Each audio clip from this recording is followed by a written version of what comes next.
Welcome to Top of Mind, the show where real estate industry insiders talk shop about the big trends shaping the market today.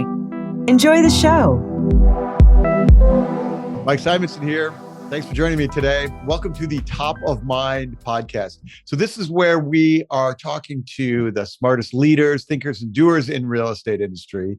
You know, at Altos Research, we spend so much of our time talking about the data we track, every home for sale in the country, all the pricing, all the supply and demand, and all the changes in that data. And we make it available to you before you see it in the traditional channels.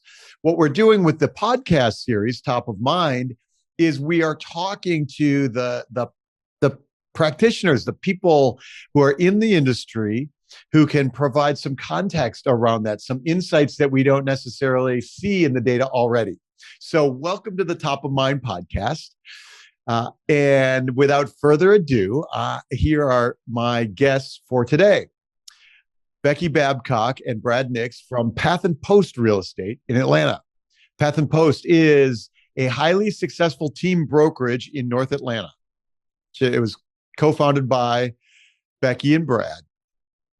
Becky began her career as a solo agent right after college and then evolved into award-winning team leader and eventual CEO of Path & Post. She's also the author of How to Sell Houses Without Selling Your Soul. And I've not read the book, Becky, so I'm going to grab it and read it right away. Brad co-founded Path & Post with Becky and is the chief operating officer. Together, Becky and Brad have led Path & Post to become the top-rated real estate team brokerage in North Atlanta, both in terms of sales and in 5-star reviews. Their team also ranks among the top teams in Georgia and the U.S. These two are absolute superstars and innovators when it comes to developing a high-performance, top-producing team. They do really amazing things with technology and innovation, and I'm thrilled to get their take on things as we start the new year. So Becky and Brad, welcome. Wow, what an intro. Thanks for having us, Mike. It's great to have you both here. And I'm what we're doing with these podcasts is we're talking to people to get the context behind the numbers. And so I am really interested today to talk about Path & Post, what you're building, how you've accomplished what you have, how you're talking to clients and, buyers and sellers today. I'm interested in Atlanta because Atlanta is one of the growth places in the country. So let's dive in. First, why don't you tell me, Becky, about Path & Post and why it's cool? We're unique in the marketplace because we're a team and we're also a brokerage. And so what that means is we're more collaborative, more sharing. We have a weekly rise and grind meeting where we share best practices. And when you take the collective experiences and knowledge of people from all different angles and put it together, you end up stronger and better together. And so mean more collaborative, like in a lot of brokerages, you end up sitting next to your competition. Correct. And in the team environment, you're working on one team. And so you're a team brokerage. Correct. So everybody that comes to work for the brokerage is on the team automatically. Yes. That's right. Tell me about the team right now. How big is it? What do we need to know about it? We have 18 residential agents and a couple of commercial brokers, new homes agent, and then 5 staff that covers everything from marketing to transactions to ISA work. And then, of course, Brad and myself are both very active leaders, hands-on, leading the ship. We don't sit in a fancy office somewhere separate. In fact, our office is a co-working space. We don't even have an owner's office. Oh, okay. So you have 18 agents doing buyers and sellers. Are they both buyer and seller? Do they focus on buyer only? How do your agents work? Yeah, we believe that specializing helps the consumer experience. So we try to coach up our agents to be a specialist in one area or the other, buy side or selling side. Oh, interesting. And how does that play out? How do you illustrate that works well? Yeah, well, everybody knows that the buy side and the sell side are opposed to each other, and what one wants is the opposite from the other. So really, it plays out like if we've got a listing, and a lot of brokerages or teams, if you have a listing, you end up on both sides of the transaction if the buyer comes. So in our situation, we would assign a buyer specialist to work on that side of the transaction. So there's no dual agency ever in our brokerage, and it's hard for a brokerage level to hold that line. Right. But at a team level, we can, because we designate someone to represent them if it comes to that. So not only is the dual-sided situation solved, but also all other consumers who need just that one side, buying or selling, they get a true specialist who understands that market, those needs, and is really available at the right times, because the times that a buyer is shopping for homes is different than the times a seller is. And oftentimes the seller's having to negotiate offers coming in while the buyer is out looking at homes. And if you're the agent trying to do both, you're either in the car, on the phone, or in front of a consumer and negotiating. You're trying to, wear too many hats at the same time. That's really interesting. For sure. You get the, you get a traditional environment where you get, you might have you interview the team lead, and then you have somebody who's not the team lead, or you can't get a hold of your person because they're off doing the other thing. Exactly. Right. That's fascinating. Okay. And is that unique? I mean, I haven't really looked at that in that. Is that unique? There are some other teams that do it that way, but not as many as you'd think. Yeah. So we're pretty unique in that we really develop specialists. That's great. And so you have 18 active agents, which is pretty big for a team, but small for a brokerage. How does that work as a business? Well, we have the highest per agent production in the entire county, and a pretty successful rate of recruiting and retention. We have people that have been with us for 18 years as agents who love the team model, because it's pretty much a consistent experience, and they like the values and the brand we've built, and their clients like it. And we have a pretty strong following of repeat business as well. That's great. Yes, the brand, the Path and Post brand, you work very well. I'm interested in learning more about the brand philosophy. But first, tell me about. So you're at 18 plus the rest of the team. Where do you see the future for the company? Are you adding a lot? Yeah, we need to add agents right now. We have opportunities that are hitting the ground, and that kills us as leaders. We have opportunities that we know we can serve, we can meet. The market demand is bigger than we can fulfill right now. So we are actively recruiting, hiring, interviewing right now. So that is something we're focusing on. Is it as difficult to hire in the real estate sales world as it is everywhere else in the country right now? I would say yes, for the right person. Right. So it's easy to get a license, right? It's hard to find the true professionals that share the same values. So we're a little pickier than most brokerages, which, they really just need more bodies, and we need the right people. And what's the right people look like? Well, you asked what was top of mind, and this has been a common conversation recently, is the difference between a professional and an amateur. So we believe that the average agent in the industry is just an amateur.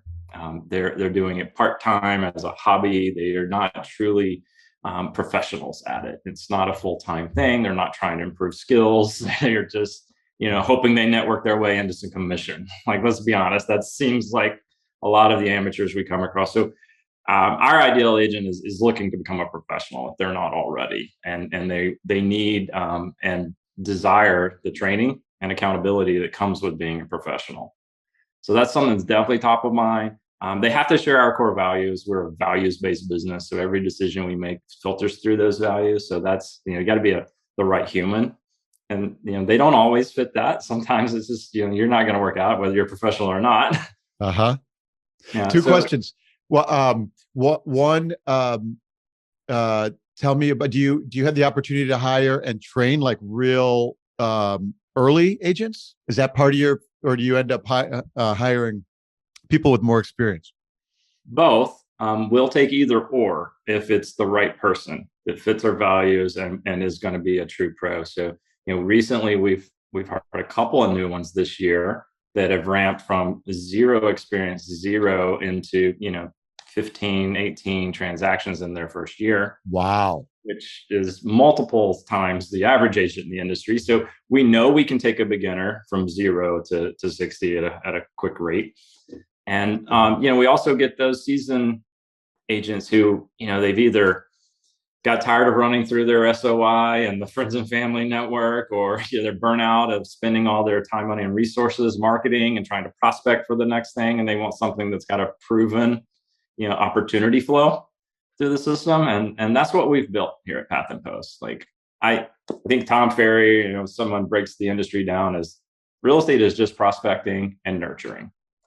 And I believe that to be true. You've got to really care about humans and relationships and nurture that relationship and find out what's best for them and what matters most to the buyer or seller before you can add value in their life.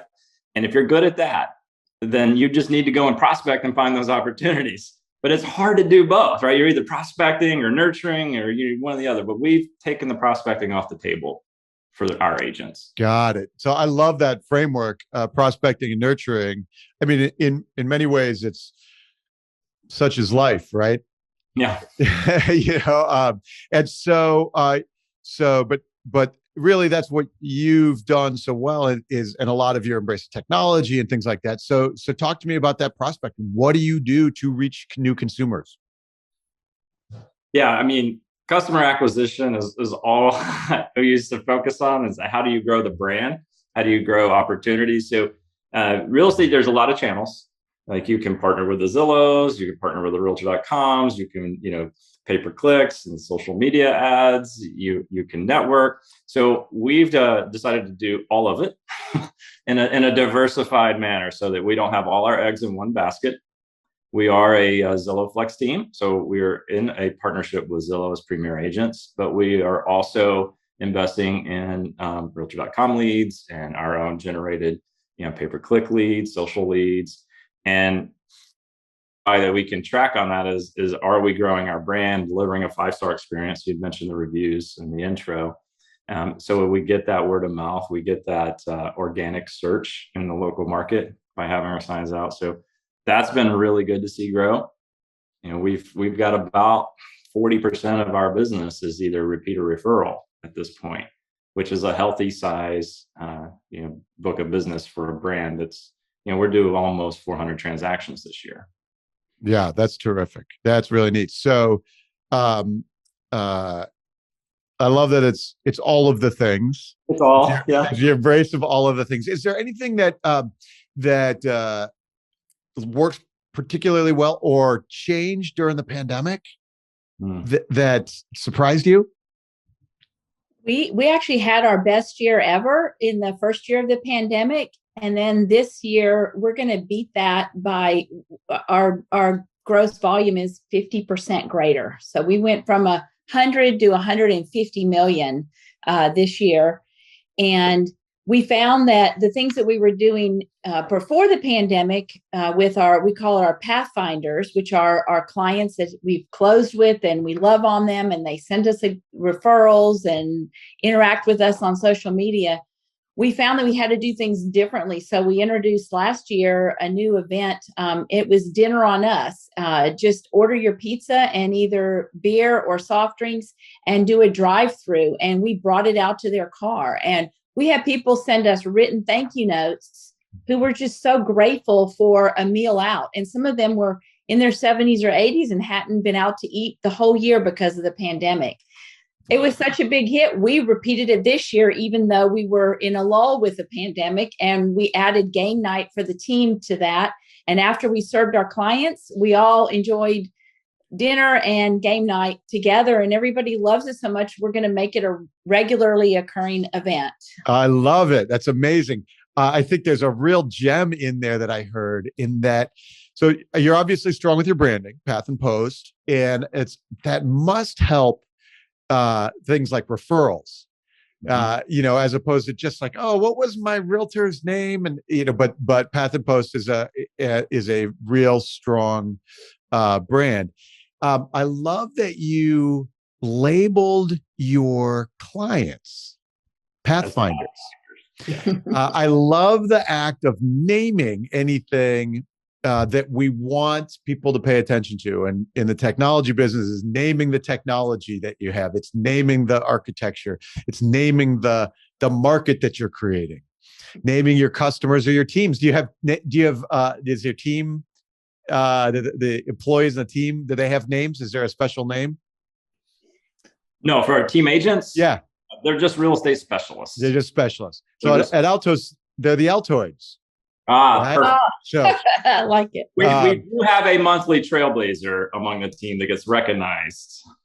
That's great. But calling your clients the Pathfinders is terrific, and it really I think is one of the elements that goes into doing things like remembering to serve them properly, and that's really neat. Was that original thought, or did that happen along the way? When did that come up? Yeah, we've been doing that for years. It's definitely original. Organic came to what would you naturally be at the completion of a journey of a path? Like you'd be the Pathfinder, right? So yeah, everything we've done is from the closing gift that we give everyone is a curated experience, and into you're invited to a private Facebook group once you're a Pathfinder, so you can be in the community post closing and follow up. You get special invites to events. I mean, we have special benefits like Braves tickets that we give away throughout the year to Pathfinders and such. It's a nice treat to be a Pathfinder. Yeah, that's neat. I love the private Facebook group idea. Tell me, let's talk one more question about Path and Post, and let's talk about all kinds of things, market and stuff. But tell me about your values. Our values are spell the word rug. Respect. Yes, respect, unity, and the golden rule. And then we add a plus to that. So respect, of course, is obvious. And unity means that we're all working together towards the common goal. We're not uniform. We allow some individuality amongst our team members. And then the golden rule plus is more of a pay it forward version of the golden rule. So we want to do unto others as we should, not to necessarily extract something back from them. So we give before we receive. I love that. And that rug is kind of the foundation of a room or a house, of course. Mm-hmm.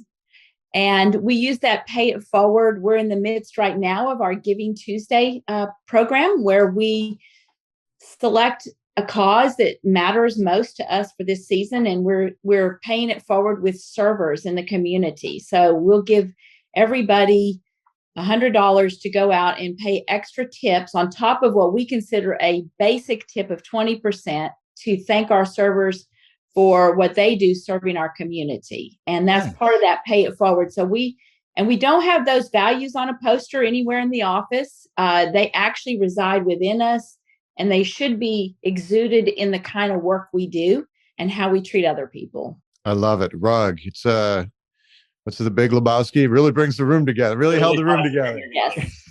I love it. I love that rug, man. Terrific. Okay. So it's now the end of the year. We'll probably have this episode on maybe like the first week of January or something like that. Record low inventory. Demand is super high. Some of the national stuff we're seeing, demand seems like it's accelerating over the holidays. What are you seeing in Atlanta right now in your markets? And what are you telling buyers and sellers? Yeah, we tend to follow the national trend line, because I've been following your Altos updates throughout the year, and we share a lot to the teams. Like almost what you say nationally can apply to Atlanta. I think we're a pretty good benchmark. It's tight inventory, demand is high. We're still in multiple offers. It's a little bit seasonality right now, which I think is a good thing. So you may not get 20 or maybe 10 or so, maybe 3 to 10, right? It's just less, which is good, but that's just the seasonality of it. But the problem is you still have less inventory, right? Yeah. We track local MLS data, And we saw a little bit of an increase of new listings, but the new pendings were like 4 times that rate. So we do have some coming. They just get eaten up so fast. They're just getting eaten up so fast. Yeah. And it's funny, the total transaction volume isn't down, but they just get eaten up so fast that they are like, there's nothing on the market if you look around. So, okay. So now you get a new buyer lead, lands in your inbox. Hey, I'm a first-time home buyer. What do you tell them? Like, they're like, should I buy now? Should I wait? Is it, I'm afraid. What am I going to do? What do you tell them? We've gotten really good at asking questions and letting them, because we found like if we tell them what you know to be true in the market, like prices are only going to go up. It's only going to cost you more if you wait. Like if we say that, it sounds like a sales pitch, right? They're like, yeah, sure. You want me to buy now, right? Right. Right. So we found that if we just ask the right questions, they can determine it themselves. So it's simple, a couple of questions we asked, like, do you think mortgage rates are going to go up or down in the future? And the buyer typically is like, well, they're pretty low right now, kind of historically low. They know that. They've been following. They're like, yeah, it'll probably go up long term. So, okay, if that's true, you think it'll cost more or less in the future for the same payment? And they're like, yeah, okay, I get it. And like, do you think homes are going to go up or down? And that's the one that people will pause on, right? There are some buyers who are like, well, this is going to crash. Yep. And for no reason, they think that, right? They can't even, but if you ask, so why do you think that? And then you can start picking at what really is driving their thought patterns. Like something like, well, it was overinflated in 08 and 9, and we saw what happened. And I'll just wait until that happens again. And then if you ask, okay, what caused it then? Right? Yeah. So they start, it's like, oh, I don't know. or how long are you willing to wait? Right. Exactly. So just asking the right questions, and then they kind of become self-educated, and they, do their own deductive reasoning. And then at that point, you can insert some real market data from Altos to show like, here's, the trend lines, and here's what experts think. And you don't have to Google too many to find, predicted increase in values. Yeah. That's interesting. So, then they're like, okay, yeah, I guess I'm going to jump in this market. Yeah. How do I prepare? What do I do for this year? Yeah, that's the thing. It's like, you've got to have the right guide to ensure that you win in this kind of market. And we get that. The true story happened last week. We had a consumer switch from an agent that they had found on their own. It was also their like gym coach instructor with a part-time real estate license, fits the average amateur agent description, and had been looking at homes and making offers, made like 10 or 12 offers and didn't win a single one of them. Okay. And then they called up, said, I need to buy a house. Can you help me win? And literally we went and showed 2 homes, made 2 offers, won both, and they got to choose which one to move forward with. Wow. So that is the difference between having an amateur agent and a professional agent, is someone who knows how to structure an offer to win in a competitive environment. That's really fascinating. You don't hear a lot of distinction on buyer's agents. You hear like people are like, well, my agent didn't do anything at all. Why am I paying this commission? You hear those kinds of things. Yes. But it happens now more than I think the industry realizes. I don't think it is being talked about enough, that there are so many agents wasting buyers' times right now. It's sad. Yeah. And then those same agents complain on social media about, I'll never recommend my buyer pay over list price. That's ridiculous. And I'm thinking, well, our prices are going up on a typical $400,000 home by $4,000 a month. So why would you not pay $12,000 more to close in 90 days? Because you're going to pay that. It's going to be worth that in 3 months. And if you wait, you're going to pay that anyways on the next house, and the interest rates will go up at the same time. That's fascinating. That's what an interesting way to look at it. Like you're when you're overbidding, you're only paying a few months out of change. Yes. Correct. But And you get the home you want for, and at this time of year, like maybe April's price if you bought it now. Yeah. Are you going to own it past April? You'll probably okay. Like, sure, it feels like you're overpaying today, but come November next year, you'll be fine. You'll be fine. Yeah, exactly. so we have a lot of strategies like that, and that's what we coach and train on, is how to get out there and not just be the professional, but to give the level of guidance that is a strategic advisor level to help them win, and not just on the price. We actually can help people win sometimes with a contingency to sell another house just by how we craft the offer. So it's not just price, because that would not take a lot of strategy, but it's a lot. We've got like 15 different strategies and stipulations that we use to help our clients win. That's amazing. I can understand how you would help a brand new agent with that kind of framework. They're not just landing at a desk somewhere. That's super, super neat. Okay. So then tell me, Becky, what are you telling to the sellers right now? We're telling the sellers they're going to get the optimal equity out of their home right now. And we're going to be able to use some of those same strategies to protect them on the selling side with occupancy after closing. We're frequently getting a month or two after closing rent-free to stay in the home so they can have an easier, smooth transition to the next home. Mm-hmm. And we're also vetting those offers really thoroughly to make sure that they're rock solid, so we don't have a lot of terminations, during the process. But our sellers are, we're hitting some of the top numbers in communities that have been like exceeding them. In our market, 400 is a good price. 800 in an area that's never sold for more than 700. Yeah.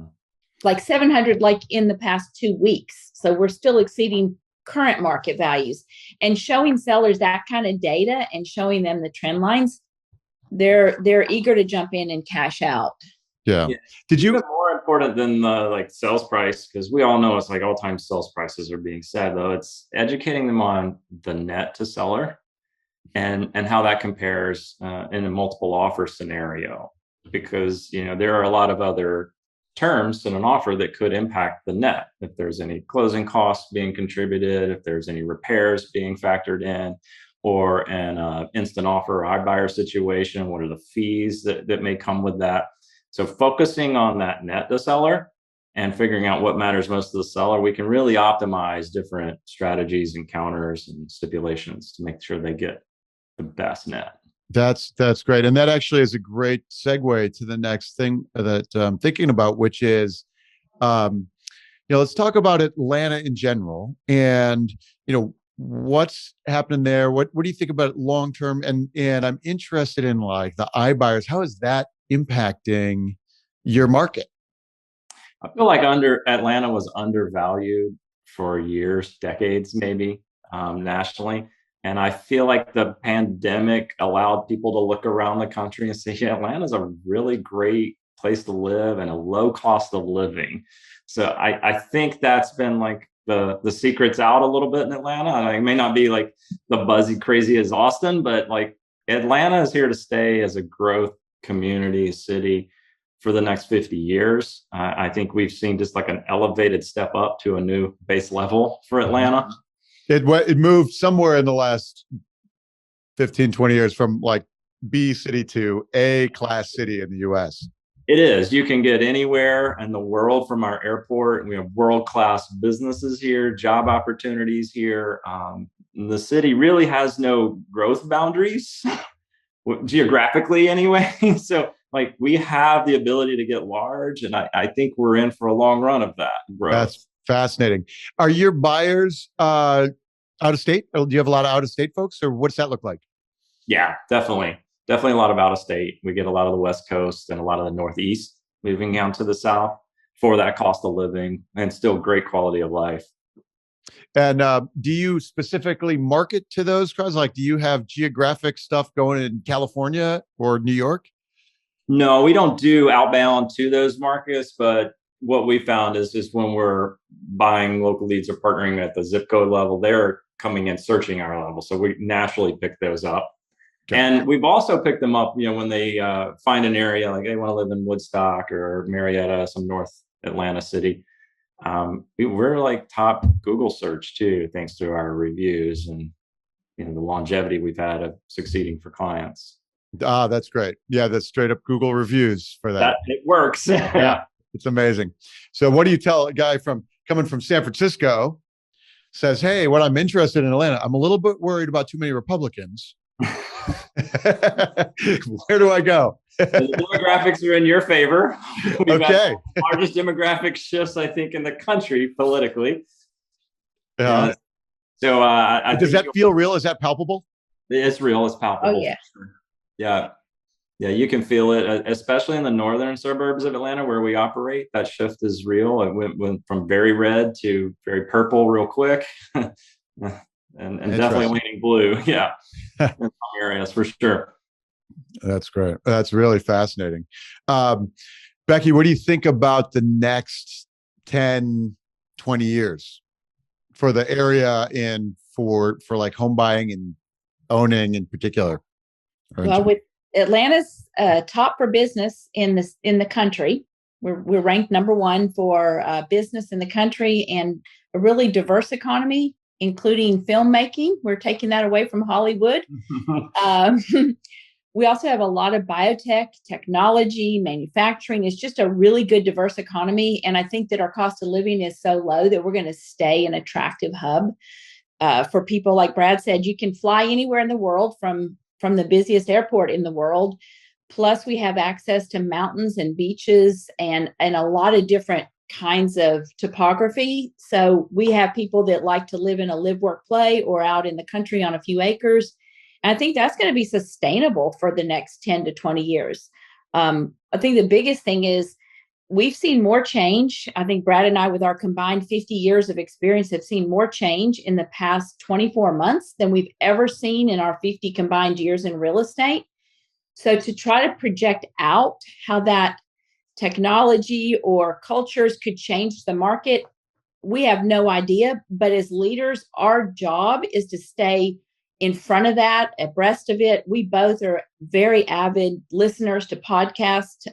We read, we're consuming everything we can, including your videos, to make sure that we're staying on top of things, and so that we can lead that ship and we can gain market share and help our clients win. And if we help our clients win, our team members win. And if they win, we all win. That's terrific.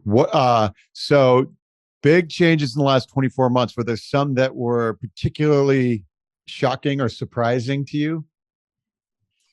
Yeah, I mean, I think the iBuyer movement's been phenomenally interesting to experience here in Atlanta. We're almost like a ground zero of like us in Phoenix, nationally, where they come and test their ideas.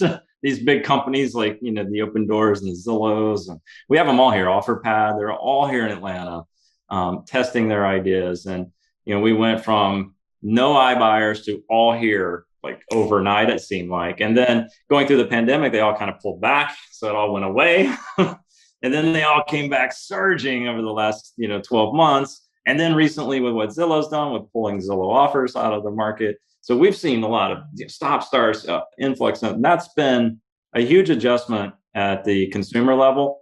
It's confusing to them. Like, what is this? And where did it go? And can I get it back? And now is it dead? And so you're like, you have to explain it all. And it was kind of a new concept to begin with.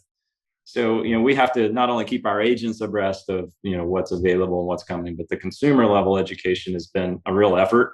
That's been pretty drastic over the last couple of years. Yeah, that's really the iBuyers in particular being, I think about it as a financial innovation. The whole industry was looking for a technology innovation, and Open Door came along with infinitely cheap money and said, let's just buy the houses. And so it's a financial. And not just the iBuyers per se, but this whole sub industry of financial products around buying and leasebacks and all of these kinds of things. Are there any of those that you're working with that are interesting, that are working well, that you like find your clients using over and over again?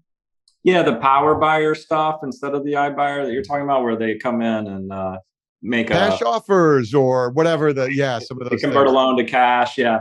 Yeah, we've partnered with a couple of different, not to name brands. What we found is that sometimes our stipulations and strategies can beat that. So by the time they add their fee in of like, you call it 1 or 2% on the money, so they can make, money on their cash. If we say, look, let's take that amount, if you're willing to pay it anyway at closing to this other company, what if we used it in the way we structured the offer? And that opens up like, now I've got an extra 1 to 2% to play with as a strategist in the equation. Do I put it in as option money? Do I put it in as, additional purchase price? Like there's ways to play with it or both. And we found that we can actually win in a competitive thing without some of that power. That's fascinating to hear. Mm-hmm. And often one of the challenges of innovating in the space is you got to have your fees, and all of a sudden it's not that good a deal anymore.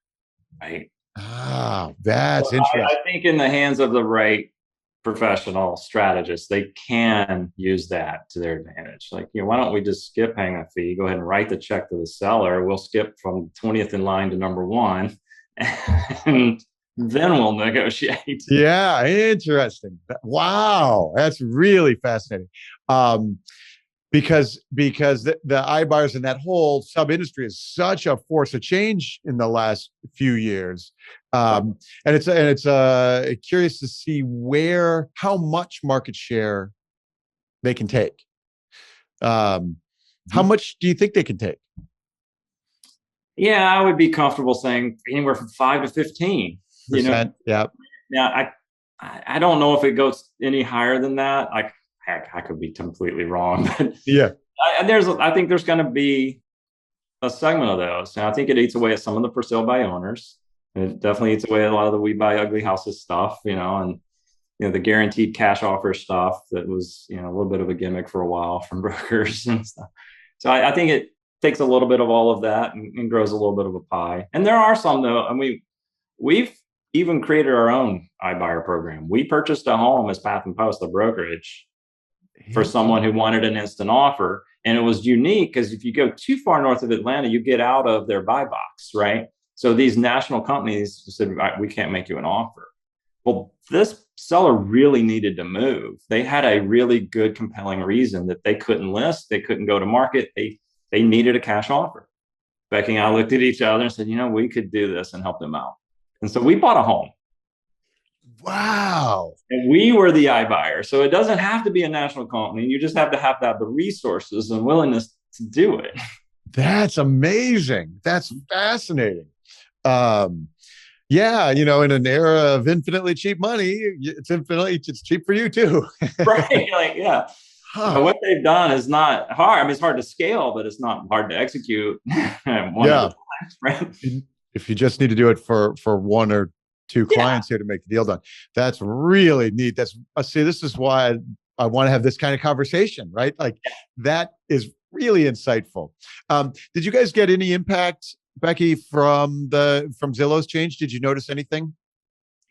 We didn't notice really any change on the ground from that. And we still have the Zillow Flex partnership that we do. I don't think, have you seen anything, Brad, from it as far as impacting us? No, I think really the only impact from Zillow Offers pulling out was, what does that mean? The agent industry turned around and asked, like, what does that mean? Yeah. Right. Consumers, I don't think noticed. Agents were like, wait, what does that really mean? Yeah. There was a lot of fear, like, what does Zillow know? Is it, are they getting out before a crash? But nothing, you didn't notice any dynamic different. You weren't competing with them every day and all of a sudden not competing with them. No, we were actually partnering with them often. They were buying some homes that we were helping. It wasn't, a lot of people, I think agents think it's either us or an iBuyer, and it can be both. So we've actually got paid on iBuyer transactions, even though we didn't bring the buyer. Interesting. You're the broker on that side. You're the broker. Exactly. That's interesting.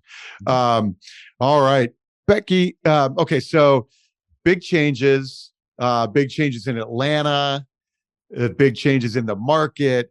Tell me about your vision for like the team. Like, where does the world go, and what's it look like for us in the next few years? I think we're bullish on 2022. We think it's already, we've got a lot of pendings teed up for the first part of the year. And we're seeing phenomenal buyer activity on our website and strong two-way communications, which we also track. So I believe that 2022 is going to be another great year. I do think that it'll take some additional finesse to navigate rising interest rates and inflationary pressures, especially on the new home construction, because we're seeing those prices going up substantially, and they're not able to keep up with the demand. So that's going to push those buyers out further, that it may end up helping our resale market in the shorter term. Buyers will say, I don't want to wait 15 to 18 months to be able to close. I think I'm going to go for a resale. Yeah, that's interesting. Yeah. So there's a ton of new construction starts, but they're not finishing very quickly. Correct. And so your buyers are looking at 15 to 18 months before they can actually get into that house. Is that right? Yeah. In a lot of cases that, you get on a waiting list now to be able to have the opportunity to write your offer next April. So you're 5 months out from the opportunity to write the offer with no guaranteed pricing in place. And then from that point, it is usually going to take 9 to 12 months to complete, because there's so many supply chain issues with windows and appliances and even labor. They're short of labor in our area. Oh, for sure. They're short of labor everywhere. I just redid a kitchen in my mountain house, and my friend said, "Oh, that your counter is terrific. Where did you get that idea?" And I was like, "That's the one that was in stock." That's what I got.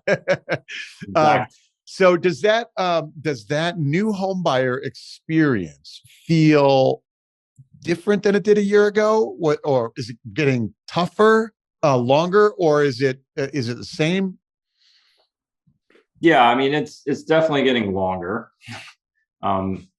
Tougher, it depends. Timing is the biggest problem. Does someone have to sell to buy? And how do we time that? And when you've got new home construction thrown in the mix where you don't know the timing, it becomes really complicated. Yeah. But that's the biggest. It's really like a puzzle. It depends on, what are the consumer's capabilities. Can they buy without selling, or do they need to sell first? And if so, what's their timeline? What's the motivation driving that? And that'll drive them whether they can consider new construction or not. And if I've got an existing house somewhere in suburban Atlanta, I want to buy a brand new construction. When I buy, do I and it's 15 months before that place is completed. Mm-hmm. Am I like putting everything down and getting that transaction done now? Like, do I have to, is it pretty common that I have to sell my house? So Becky's point, a lot of it is a lot deposit. So you're putting a small deposit down on a future lot that has yet to be released for purchase. So it's like in the next phase, once we get that developed, you can buy one of those lots. So it's a lot deposit, which is a small commitment now. And even sometimes those are refundable. Sometimes they're not, just depends on the neighborhood. So you're kind of like half committing now on a future order. Yep. Yeah. And so that makes it a little easier. I don't have to sell my house to pay that down. Right. But it stops you from like, maybe I found something better, and then do I lose my deposit? So do you want to stop shopping is really the question. Yeah. Right? Okay.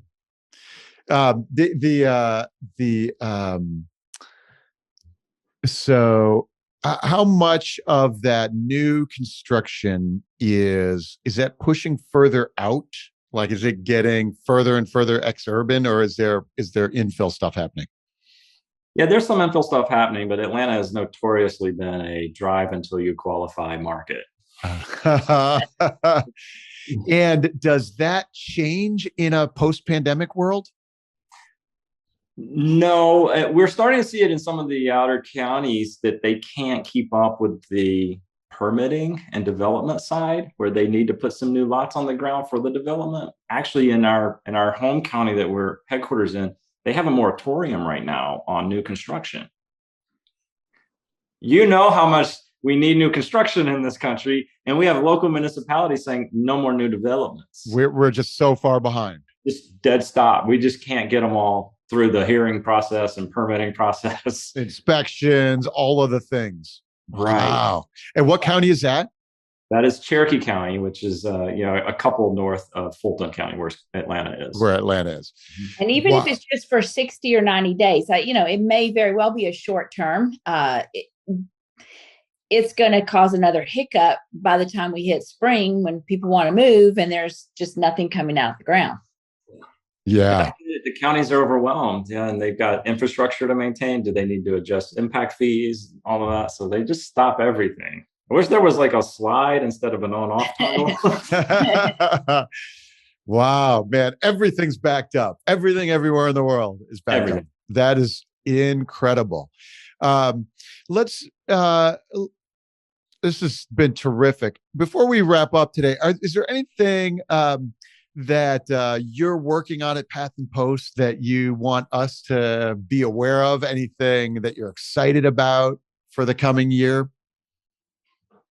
I'll just circle back to the consumer should demand a true professional guide, not just an average agent. If the consumer can get to that level, and if you're, as an agent listening and watching this, if you're not a professional guide and you don't feel like it, then work as hard as you can to become one. Because I truly believe long-term, there will be less agents, and those who are left will become more professional and have more of the pie. You think there will be fewer agents in the future?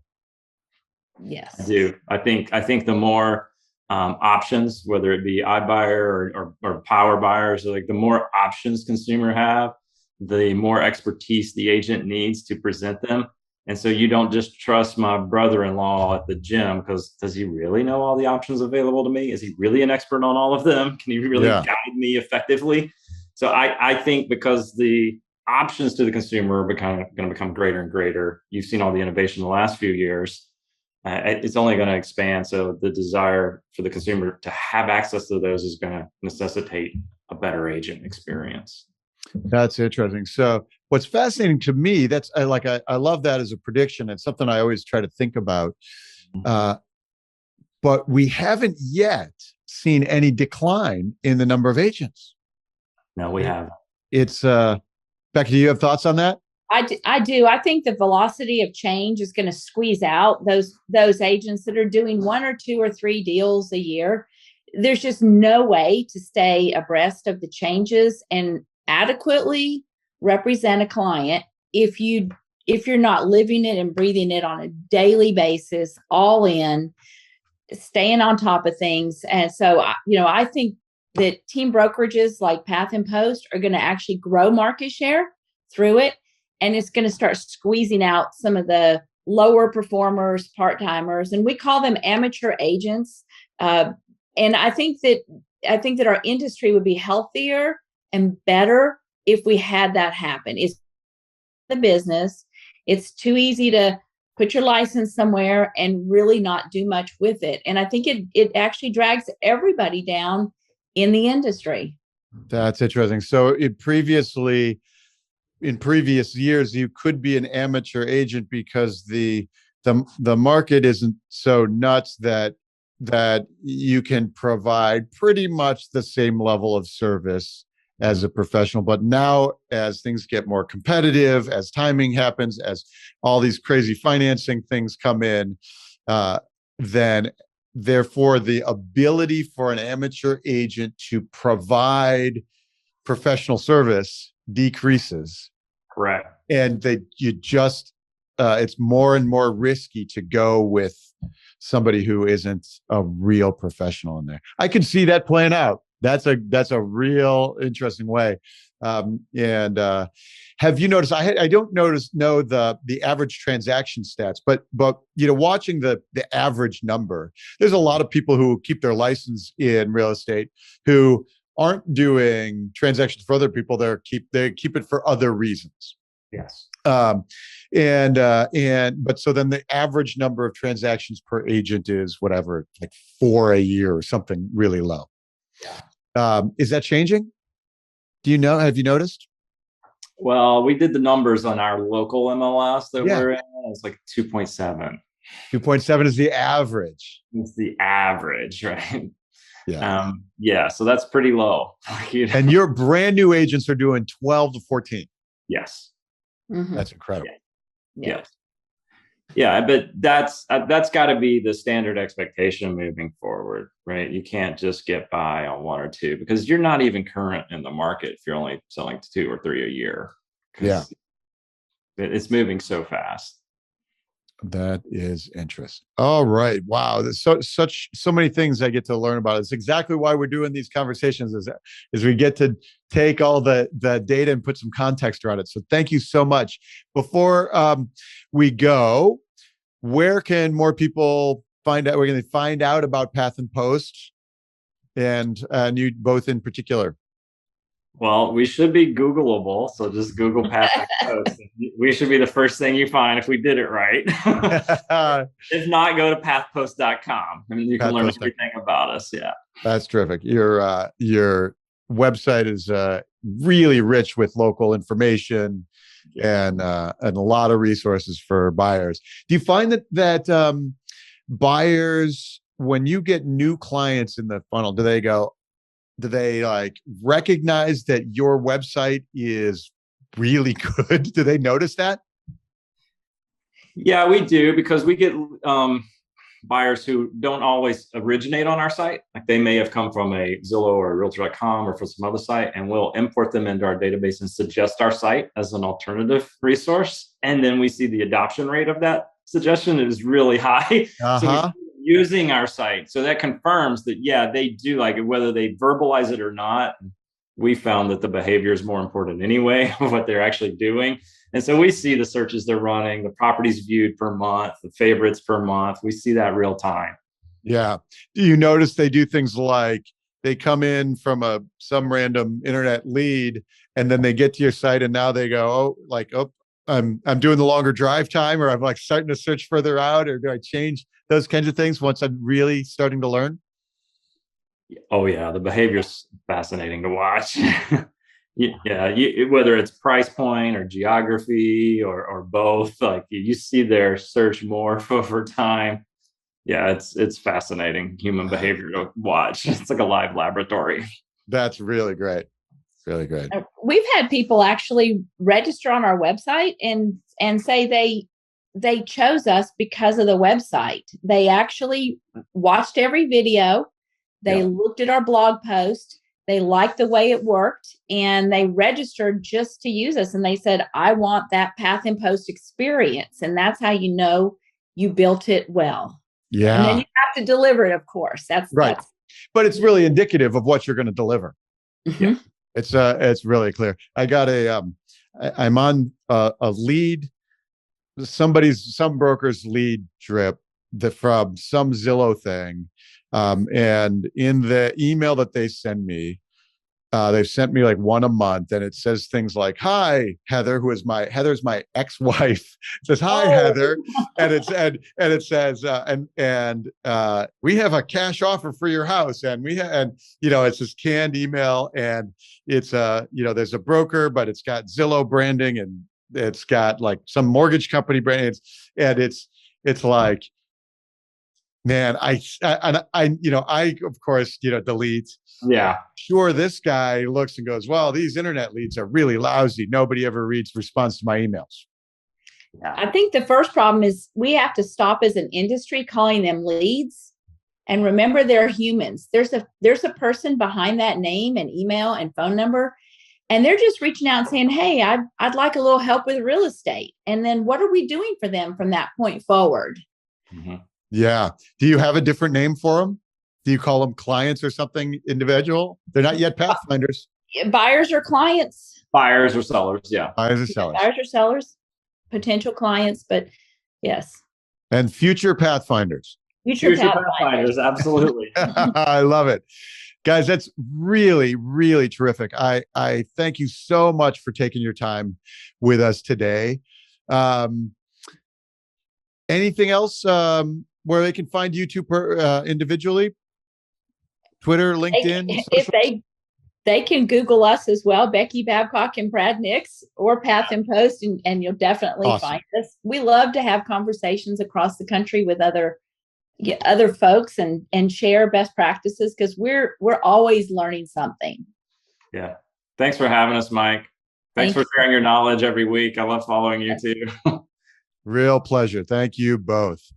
All right, everybody. That's the Top of Mind podcast for this week. Thank you for joining me, and we will see you all again very soon. Thanks, everybody. Thank you. Thanks for listening to Top of Mind. See you again next time, and be sure to click subscribe to get future episodes.